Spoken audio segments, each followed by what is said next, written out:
Adani Group companies. All right, Yash, thanks a lot for taking us through all of those details and explaining that to us. That is the latest on LIC's investment in the Adani Group companies, which has seen a big erosion. And like Yash pointed out, it has turned negative as well. But with that, we're going to move on and talk about some important global stories. As the war in Ukraine inches closer to the one-year mark, tensions are only continuing to escalate at a heightened pace, with China also stepping up the rhetoric against the US and Moscow declaring closer ties with Beijing. Global tensions have surged to newer heights, and calls for total withdrawal seem to be falling on deaf ears.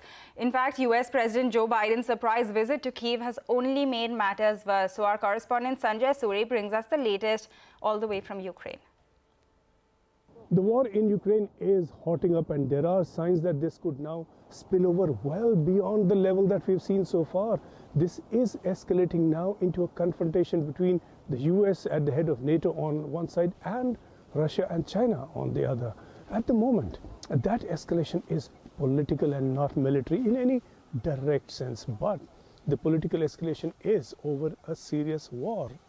In a year, we have not seen this level of sharp confrontation build up between the US and China. President Joe Biden is spending a long time now around Ukraine after visiting Ukraine.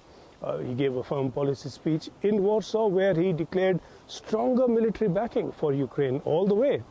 He's had meetings with NATO chief Jens Stoltenberg, then with the Bucharest 9, which are the NATO member countries on Europe's eastern front facing Russia. This is turning out to be more than some symbolic visit from Biden. This is now about strategic military decisions that NATO is clearly, at the least, making operational preparations for. On the other side, the Chinese have stepped up their rhetoric against the US while engaging simultaneously in military exercises with the Russians. China's foreign policy advisor Wang Yi met with President Putin in Moscow on Wednesday, and now we have louder and louder claims from both countries of a shared worldview and, of course, of a growing trade relationship and strengthening political ties. This now is turning out to be a very tense situation developing.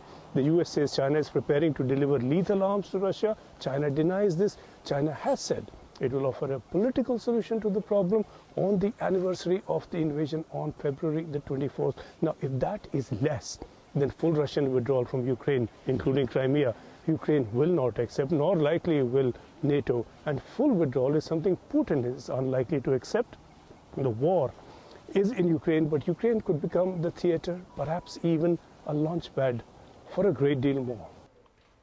All right, Ukraine can become a theater for a great deal more. That's like a very important line from Sanjay Suri. Reporting straight from Ukraine, and geopolitical tension is definitely causing more uncertainty across the globe.